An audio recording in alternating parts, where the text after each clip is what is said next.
అండి, welcome back to our channel Husna wonders. ఈ వీడియోలో మీకు చూపించబోయే కర్రీ ఏంటి అంటే చుక్కకూర లివర్ కర్రీ.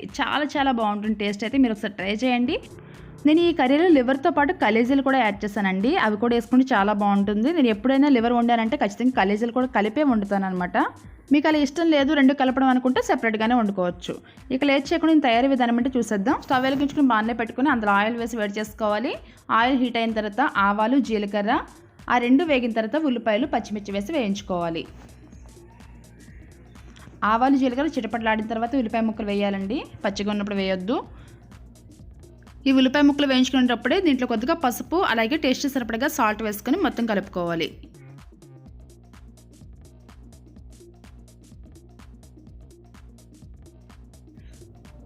ఇది కొంచెం వేగుతుండగా అల్లం వెల్లుల్లి పేస్ట్ వేసుకుందాము.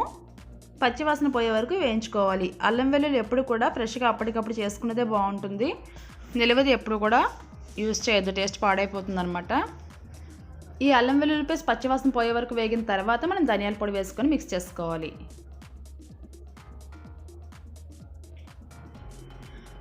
ఇది కూడా ఒక 1 నిమిషం పాటు వేగిన తర్వాత ఇందులో టేస్ట్ సరిపడగా కారం కూడా వేసేసుకోవాలి. ఇప్పుడే ఈ కారం అలాగే మసాలా కూడా ఆయిల్లో ఫ్రై అవ్వాలండి కొంతసేపు. అలాగే ఎక్కువసేపు హై ఫ్లేమ్లో పెట్టి వేయించొద్దు, మాడిపోతుంది కారం వేసేసాం కాబట్టి ఆయిల్లో.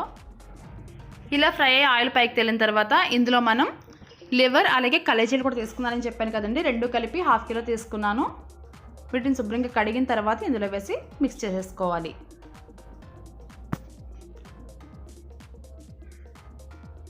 మొత్తం కలిసేలాగా మిక్స్ చేసుకుని మూత పెట్టుకుని మగ్గించేసుకోవాలండి.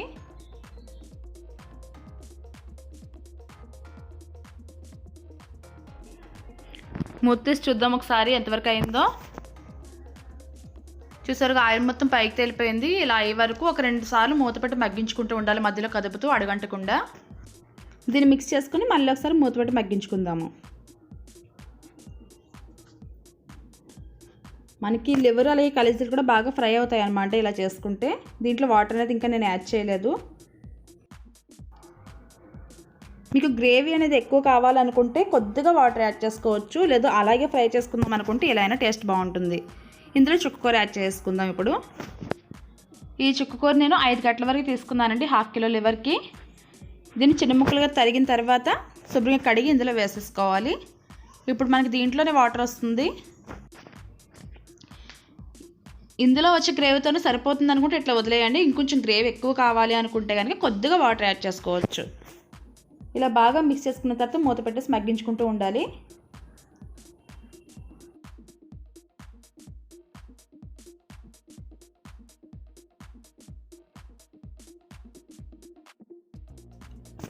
ఒకసారి మూత తీసి చూద్దాము. ఆయిల్ మొత్తం పైకి తేలింది కదా, ఇంకా మగ్గించాలి దీన్ని.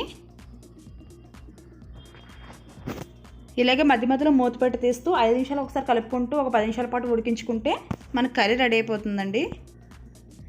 ఒకసారి టేస్ట్ చెక్ చేసుకోవాలి. ఉప్పు కారం ఏది సరిపోకపోయినా ఇప్పుడు అడ్జస్ట్ చేసుకోవచ్చు. నాకైతే పర్ఫెక్ట్గా సరిపోయాయి అన్నీ.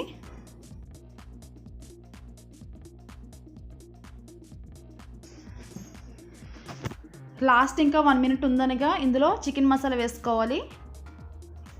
దీన్ని ఒకసారి మిక్స్ చేసుకున్న తర్వాత ఇందులో సన్నగా తరిగిన ఫ్రెష్ కొత్తిమీర వేసుకోవాలి. ఇలా కొత్తిమీర మనం లాస్ట్లో ఒకేసారి వేసుకునే కంటే ఇలా 2 నిమిషాల పాటు మగ్గిస్తే చాలా బాగుంటుంది అనమాట. ఈ కొత్తిమీర ఫ్లేవర్ కూడా దానికి పడుతుంది.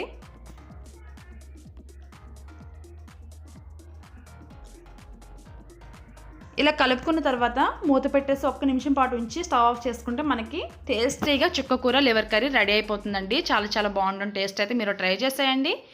ఈ వీడియో మీకు నచ్చిందని అనుకుంటున్నాను. ఈ రెసిపీ మీకు నచ్చినట్లయితే వెంటనే ట్రై చేసేయండి. అలాగే మీకు టేస్ట్ నచ్చిందో నాతో షేర్ చేసేసుకోండి. ఇంకా ఫైనల్గా మీరు చేయాల్సిన పని ఏంటి అంటే ఇంకా ఈ వీడియోని లైక్ చేయకపోతే వెంటనే లైక్ చేయండి. అలాగే మన ఛానల్ని కొత్తగా విజిట్ చేసినట్లయితే సబ్స్క్రైబ్ చేసుకుని పక్కనే ఉన్న బెల్ ఐకాన్ ప్రెస్ చేస్తారంటే ఆల్ అనే ఆప్షన్ వస్తుంది. ఆ ఆప్షన్ మీద క్లిక్ చేస్తారంటే నేను పెట్టే ప్రతి వీడియో కూడా మీకే ముందుగా అప్డేట్ అవుతూ ఉంటుంది. Thank you so much for watching.